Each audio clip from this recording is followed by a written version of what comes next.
Gálatas 3,13 diz assim: Cristo nos... do quê? Fazendo-se Ele próprio maldição em nosso lugar. Porque está escrito: maldito todo aquele que for pendurado no madeiro, para que a bênção de Abraão chegasse aos gentios em Jesus Cristo, a fim de que recebêssemos o que, irmãos? Pela fé, o Espírito prometido. Senhor nosso Deus, nós louvamos o Teu nome, a Tua palavra, somos o Teu povo, fala conosco, e nesses momentos de meditação e aprendizado da palavra, Tu nos edifique, em nome de Jesus, amém. Amém, irmãos? Pode sentar-se. Eu quero falar rapidamente, hoje nós temos a ceia do Senhor, um momento ímpar de comunhão na igreja. Então eu quero falar rapidamente sobre o que a cruz significa para nós. O que a cruz significa para nós. Aliás, é um tema e depois dentro dele eu vou desenvolver um subtema. Mas alguns meses eu não sei se o fato de você começar a estudar vai te desanimando em relação a muitas vezes a prática. Há dois termos, são gregos, mas a gente usa muito quando a gente estuda, que é a ortodoxia e a ortopraxia. Eu nunca acerto essa palavra, ortopraxia. A tônica é no xia, ortopraxia. A ortodoxia é a nossa doutrina. O que a gente tem como pano de fundo? A nossa teologia, a Bíblia, os estudos, quem a gente ouve, quem a gente estuda e tudo mais. E a ortopraxia é o que nós fazemos. Ok? O grande problema é alinhar essas duas coisas. Às vezes a igreja tem uma boa base doutrinária, mas na sua vida prática, ela demonstra pouco. Há outros que têm uma vida intensa na prática, mas tem pouco pano de fundo, não tem teologia, é qualquer nota, pega qualquer texto, interpreta como quer, fala o que quer, tem a revelação onde quer, ninguém prova, ninguém julga, ninguém examina, ninguém avaliza, não tem nada. Eu li aqui, achei bonito e saio dizendo, monta a doutrina e um abraço. E depois, para açucarar o negócio, eu digo, Deus me falou. Se eu digo, quando a pessoa diz, Deus me falou, ela está querendo dizer assim, na verdade, ó, não me conteste, não me amoleste, não me apoquente, não encha. Deus me falou e é o seguinte, vai que vai. Mas tem uma prática como igreja.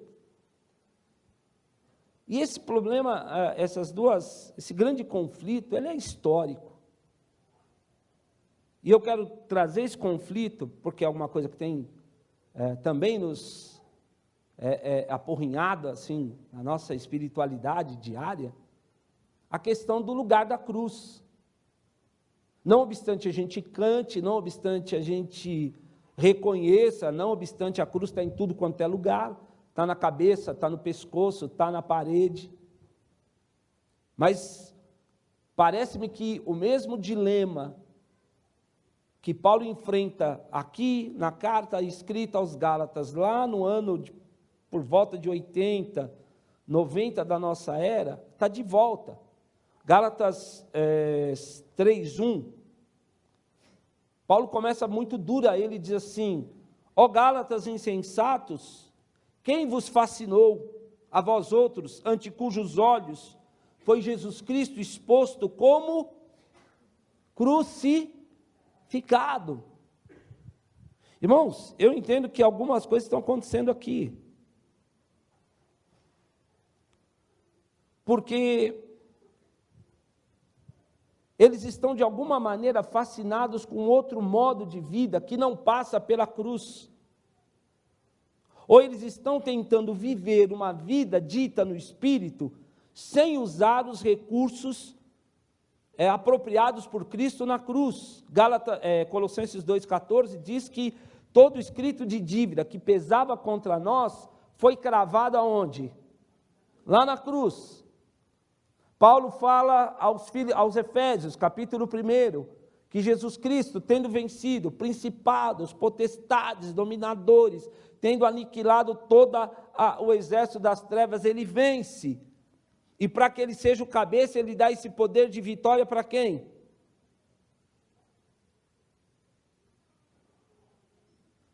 Para quem?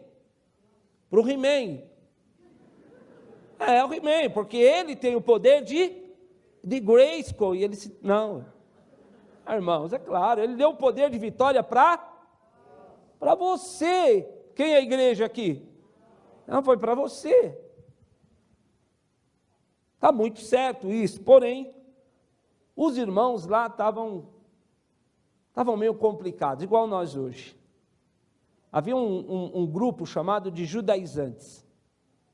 O que eles faziam? Paulo pregava, ou os outros apóstolos pregavam, quem quer que fosse pregava, começava uma igreja, eles começavam bem, alegres, a mensagem de Cristo, a mensagem da cruz, e eles iam atrás e diziam assim, tá bom, é isso aí mesmo, a cruz, Jesus, a luz, para rimar, né?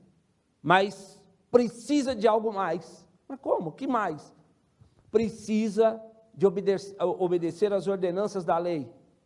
Não, mas espera aí, mas a cruz já nos resgatou da maldição. Não.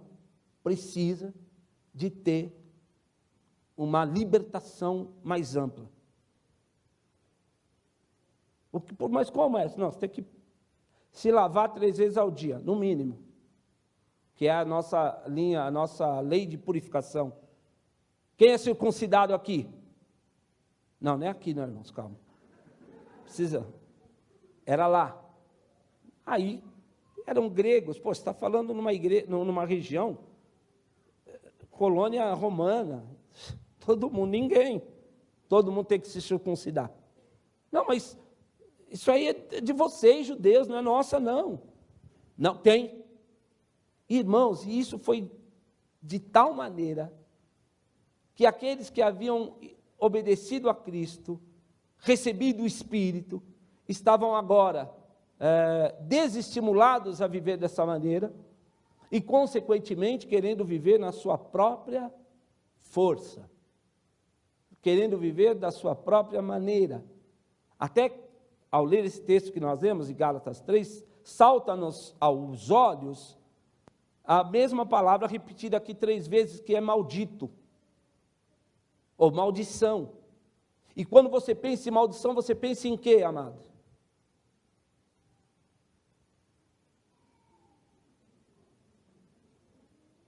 Risadas? Não? Você pensa o quê quando pensa em maldição? Pode falar, irmão, aqui na igreja pode falar. O quê? Diabo. Morre, diabo. O que mais? O que você pensa quando fala em maldição? Harry Potter. Sim. Bruxaria. Não é isso? Dá até um medo quando a gente fala disso. Não é? Dá até um medo, porque a gente já pensa em demônio, pensa em maldição hereditária. Puxa, meu tataravô foi alcoólatra. O meu tio bisavô foi também. O meu tio também. Puxa, meu primo que mora aqui do lado também. Chegou a minha hora. E quando eu falo em quebra de maldição, então aí que a loucura toma conta. Porque aí, puxa, eu preciso evitar. Como que eu evito isso na minha vida? Pastor, como que eu evito isso na minha vida? 3 pulinhos. Põe a minha meia. Se põe a minha meia, você pode pegar uma micose. Não põe. Põe a minha meia, põe o meu chapéu, põe o meu colar, põe meus badulac. Faz qualquer coisa. Quando fala em quebra de maldição, então a coisa, ela sai do nível da nossa inteligência e vai para o sincretismo, aí é qualquer nota. Por isso que semana passada eu fiquei sabendo que tem uma querida, uma irmã nossa, em Cristo, que ela tem na casa dela um pequeno altarzinho. E lá tem pedras, óleos, chaves, chapéus, meias, lenços. A lista, vocês sabem, é extensa. E todo dia ela se ajoelha diante ali do altarzinho e ora. E eu disse, Nossa Senhora dos Evangélicos. Isso é muito sério, irmãos. Isso é muito sério. Há uma crise. A cruz tem ficado relegada a segundo plano. Ou se não a segundo plano, parece que os cristãos não sabem mais como chegar até ela. E não indo até ela, começam a querer subir no ringue e lutar contra o mal com as suas próprias forças. Não obstante, e claro, hoje tem que usar esse exemplo, porque foi na madrugada. Quem assistiu a luta aí do Anderson? Todo mundo, né? Não, quase todo mundo, vai. E hoje de manhã, quando eu acordei, antes de vir, eu estava fuçando aqui, o Caio Fábio postou um negócio, um trechinho muito interessante, que cabe aqui. O Anderson perdeu para quem? Para ele próprio. Ele não perdeu para eu não sei o nome do cara, é Weidemann, Wills, sei lá. Ninguém sabe nem o nome do cara, nem ele. Mas ele perdeu para si próprio. Porque ninguém faz aquilo, ninguém fica dando. E foi um golpe só. E o Anderson, por mais top que ele seja, ele não é bonequinho de videogame. Ele perde, ele é humano. Isso tem a ver com isso. Quando eu relego a cruz a segundo plano, eu subo no ringue com as minhas próprias forças. E eu fico mexendo com quem já está morto e vencido, segundo a palavra de Deus. E eu fico lá cutucando. O Exu Caveiro, 7 cabras, 7 esquinas, 7 pedras. E vou mexendo. Tá bom, uma hora ele vai te acertar. Acho que ele até fala, Deus, eu vou dar uma nesse cara. Tudo bem, você já salvou ele, mas ele está folgando. Ele está vindo no meu território e está batendo, dançando na minha frente. Eu vou dar só uma, posso? Aí Deus fica pensando, olha para Jesus. Só para aprendizado, vai. Aí o anjo fala, Senhor, só para aprendizado, só uma minha, vai. Depois a gente entra e protege. E tem muita gente, por quê? Porque está desprezando a mensagem da cruz. Está levando os seus fardos, está levando os seus pesos, estão levando as suas coisas por si mesmos. E o fim disso é isso, você fica fascinado, porque essa mística, ela tem um fascínio. Que coisa louca, irmãos.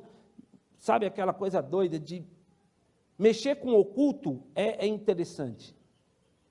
Claro, nós os medrosos não gostamos. Vixe, Deus me livre de me deparar com o gramunhão. Eu já tive algumas experiências no meu ministério. Aí está nós, o medo é... Quando era logo na igreja, o cara falava assim, o cara tinha visão aberta, ele falava. Ah, a gente era músico, né? Era só RN6. Ah, tem visão aberta, e o que você vê? Se o cara estiver em pecado, eu vejo o pé dele igual pé de bode. Você sabe, né? O bode não vai para o céu. A ovelha vai, mas o bode não vai. Irmãos, são as figuras da Bíblia, calma.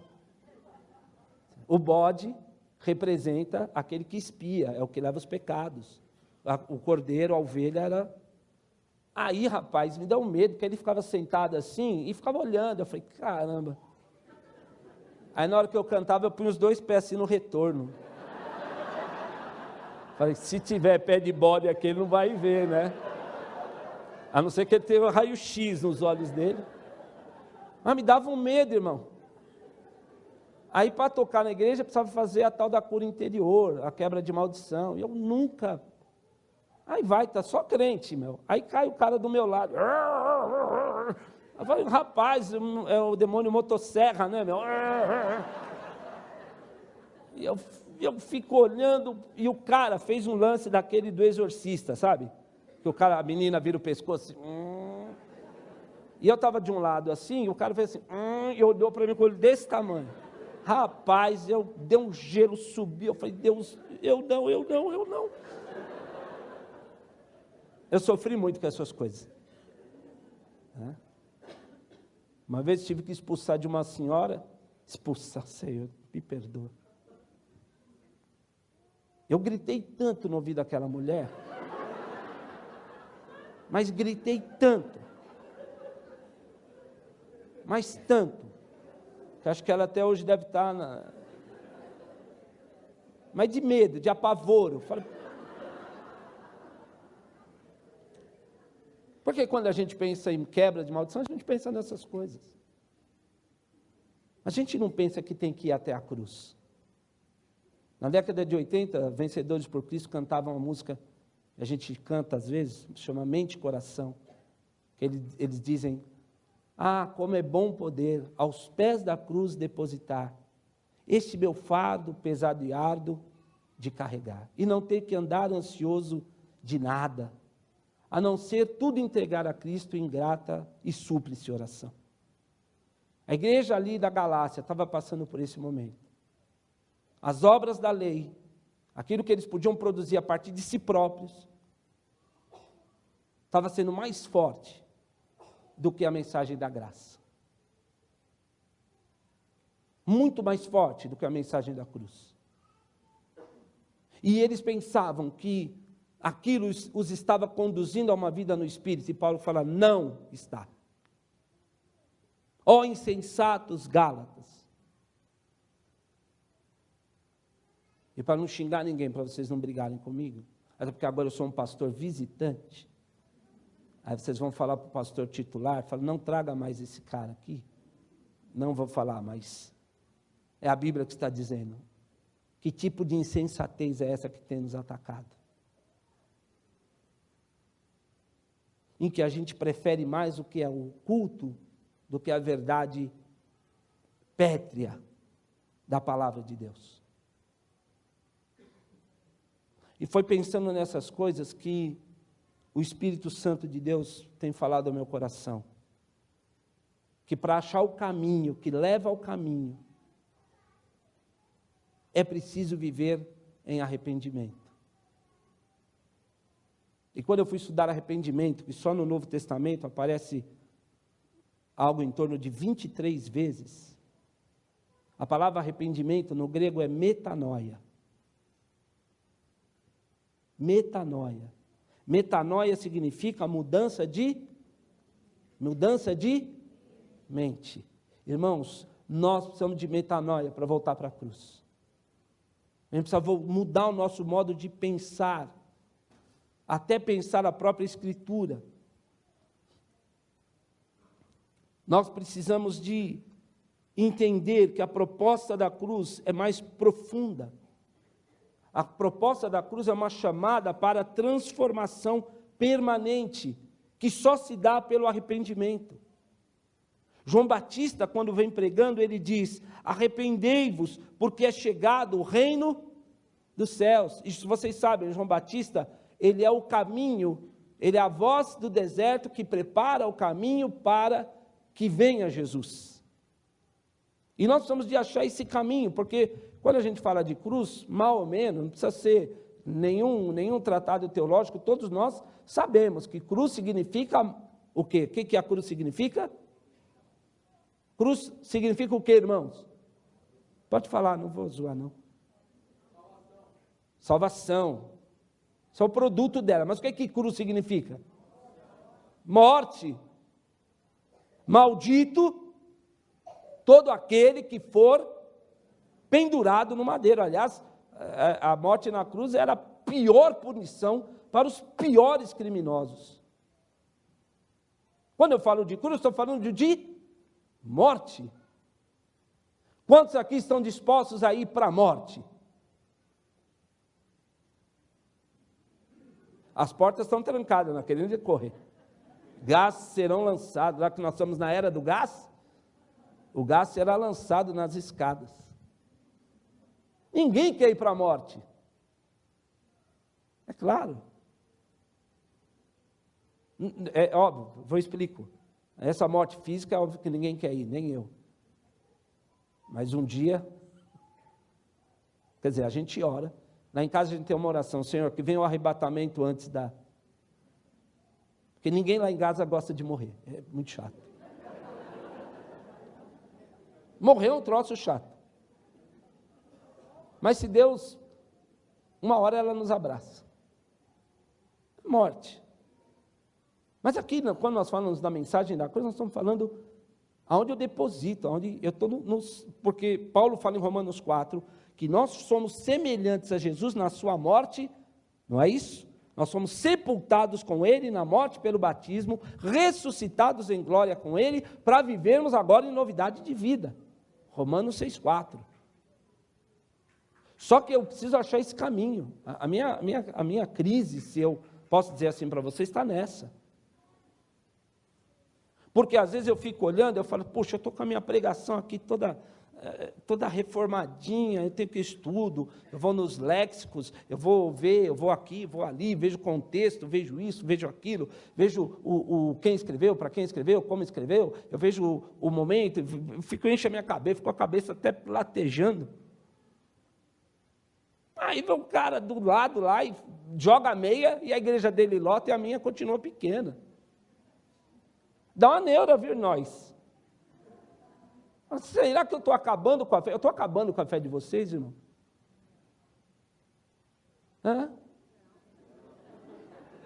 Será melhor eu jogar minha carteira? Receba a unção. Não, mas manda ela cheia, para que a unção seja minha. Você entendeu?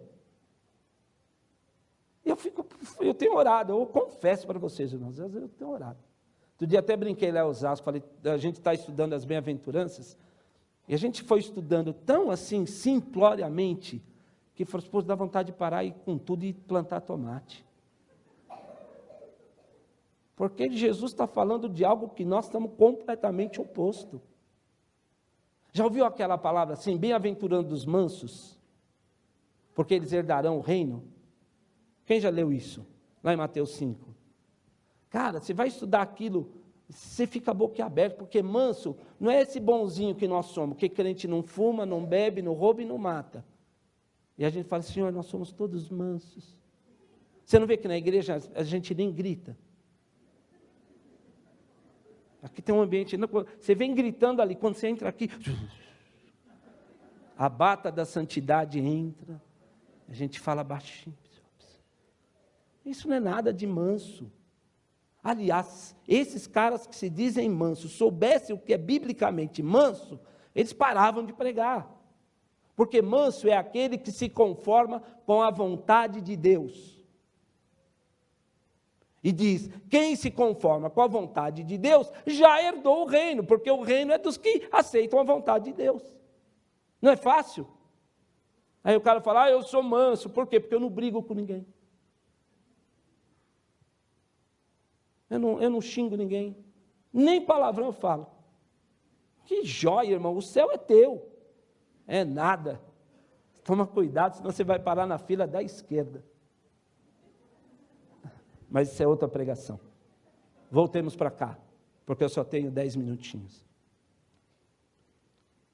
Metanoia é necessário para que eu encontre de volta, para que eu encontre novamente esse caminho da cruz, para que eu aceite a vontade de Deus, para que eu quero, para que eu seja manso no meu espírito, para poder entender que foi na cruz,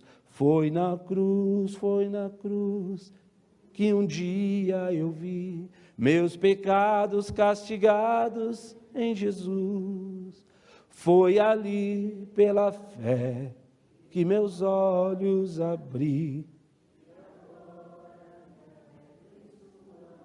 Não era assim, Silvio, que regia? Foi na cruz.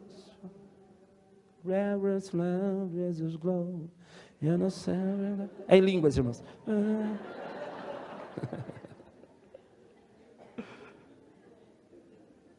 Eu preciso de metanoia, eu preciso de mudar minha mente. Eu preciso pegar meu casamento e jogar lá na cruz. Calma, não é para crucificar o seu cônjuge, porque a gente já ficou esperto. Aleluia, até cutucou o marido, falou, está vendo, Lazarento, você tem que ir para a cruz. Não, não é o seu marido, não é você que estiver falando isso. Entendeu? Nós precisamos colocar nossa vida profissional lá na cruz, nós precisamos colocar nossa vida em igreja lá na cruz, irmãos. Olha, misericórdia. Dentro da própria igreja, que devia estar a salvo dessas coisas, é onde mais a gente está precisando de evangelizar de novo. Aliás, Paulo fala que é preciso evangelizar de novo, é preciso falar de novo. Quem tem nos fascinado? Cristo foi nos apresentado como crucificado. E lá em João ele diz, quando eu for levantado no madeiro, eu atrairei todos para mim mesmo. É a mensagem da cruz que nos prepara para o túmulo vazio. Nós estamos querendo, tem muita gente querendo ver o evangelho do túmulo vazio sem passar pela cruz, impossível. Porque quem procura a sua vida, perdê-la-á. Mas quem perder a sua vida por amor de mim, achá-la-á. E o que nós estamos pregando? Quando eu digo nós, eu estou dizendo o contexto institucional pleno. Nós estamos pregando para as pessoas, ache, você vai achar a tua bênção. Quem está solteiro aqui hoje? Nossa, que timidez. Eu ia fazer um ato profético aqui. Eu ia botar todo mundo solteiro de pé, dar 3 voltas, ratibum. Quando você abrir o olho, o primeiro que você vê, a primeira é a sua escolhida. Claro que às vezes dá erro, você sabe, eu não enxergo direito, pode ser que...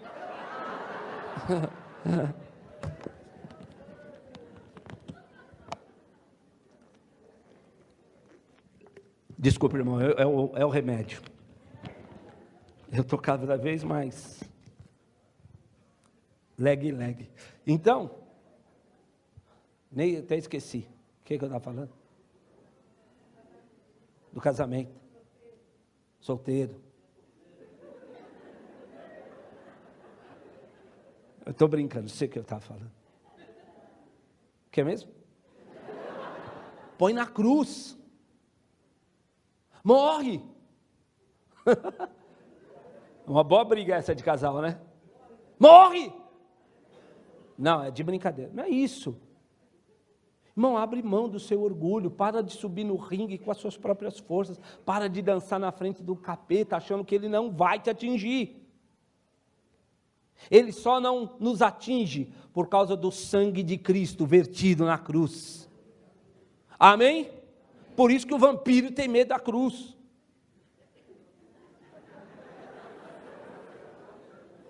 Está tão louco o bagulho, que nos filmes de vampiro agora, nem de cruz mais o vampiro tem medo. É ou não é? Naquela hora do espanto, o cara pega a cruz e bota fogo. Que loucura. A gente ri, mas a igreja nós estamos qualquer nota assim também, interna corporis, para falar em latim. Estamos assim, interna corporis, nada mais, não tem mais absolutos. Tudo é relativo. Pode trair? Pode, depois faz oração. Dá uns merré lá na igreja, o pastor até abençoa. É ou não é? Eu estou brincando? Está qualquer nota. Cadê a vida de oração? Não tem. Por quê? Não tem. Por quê? Porque eu tudo posso naquele que me fortalece.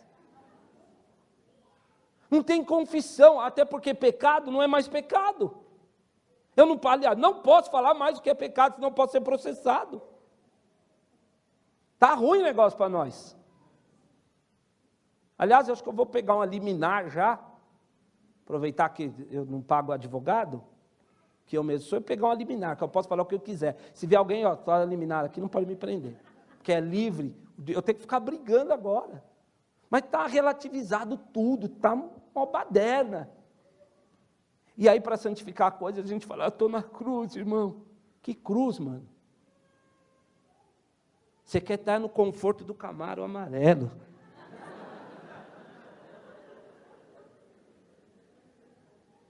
É ou não é? Que cruz que você está? Você quer estar no conforto da boa casa. Estou dizendo nada disso, é lícito. Se alguém tiver um Camaro, deixa eu dar uma volta, que eu gosto muito. Acho até um carro legal. Mas não é isso, eu estou dizendo, irmãos, metanoia. Muda a mente. Muda os conceitos. Arrependa-te. Vive em arrependimento. E arrependimento não é um momento de aquele dia que você disse, eu te aceito. Metanoia, arrependimento é constante. Eu preciso estar me... E sabe qual era o lema da igreja reformada no século XVI? Esquecida hoje, mas que eu creio que está acontecendo. Era igreja reformada sempre se reformando. Era metanoia, o estado constante, é minha definição agora, vou ver se eu acerto. O estado constante de um homem, de uma vida, tem que ser arrependimento. Porque só com transformação de mente, nós viveremos efetivamente Romanos 12:2. E não vos conformeis com este século, mas metanoia. Metanoia. Para que, pela renovação da vossa, para que experimenteis qual seja a boa, a agradável e a perfeita vontade de Deus. Amém? Só essa transformação nos porá e nos manterá no caminho que é Jesus, no caminho da cruz. É para lá que eu tenho que ir, é para lá que eu tenho que depositar as minhas imperfeições. E até falei de manhã, não é um caminho fácil, não tem sabor de mel. Amém? Não tem. João, lá em Apocalipse, diz que o anjo deu um livrinho para ele comer. Vocês se lembram disso? Podemos fazer a prova agora. Alguém tem Bíblia física aí? A minha é eletrônica, acho que vai doer um pouco os dentes. Mas alguém está disposto a comer o seu livrinho? E João diz, o livrinho me era doce na boca. Porque quando a gente ouve a palavra, mas ele era amargo para digerir. Quando ela chegava no estômago, que eu tinha que digerir, e a palavra de Deus, eu não estou fazendo apologia do sofrimento, mas ir para a cruz não é nada agradável. Dentro desse aspecto que nós estamos falando. Mas é o único caminho, é a única verdade, e é a única manifestação de vida. Se você quer chegar a Deus, você tem que passar pela cruz que é Jesus. E de lá, você vai ter o acesso ao trono de graça, sempre em tempo oportuno, como diz lá em Hebreus 9. Amém? Está disposto a ir para a cruz? Amém? Está disposto a passar por esse metanoia? Não só passar, né, irmãos? Estar em estado de arrependimento. Se a gente viver esse estado de arrependimento, acho que as nossas brigas, as nossas confusões, os nossos maus negócios, as nossas más ações, elas seriam muito reduzidas. Então, o meu convite, a mim em primeiro lugar, e a todos nós nessa noite, é que a gente passe por esse processo da metanoia, para viver Gálatas 2:20, que eu quero terminar com essa palavra, com esse versículo. Gálatas 2:20, acho que todos nós, se puder colocar, mas diz assim, logo, já não sou eu quem vive, mas Cristo vive em mim. E esse viver que agora tenho na carne, eu vivo pela fé no Filho de Deus, que me amou e a si mesmo se entregou por mim. Vamos ler aí agora aqui. Está aí? Logo, vocês.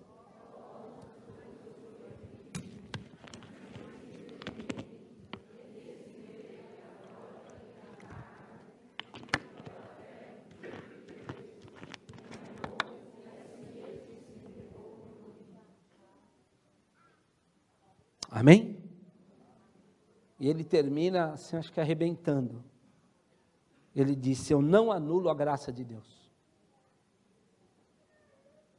Amém? Não anulo a graça de Deus. Porque se a justiça, se o modo como vocês querem viver está baseado na lei, então Cristo morreu em vão. Metanoia.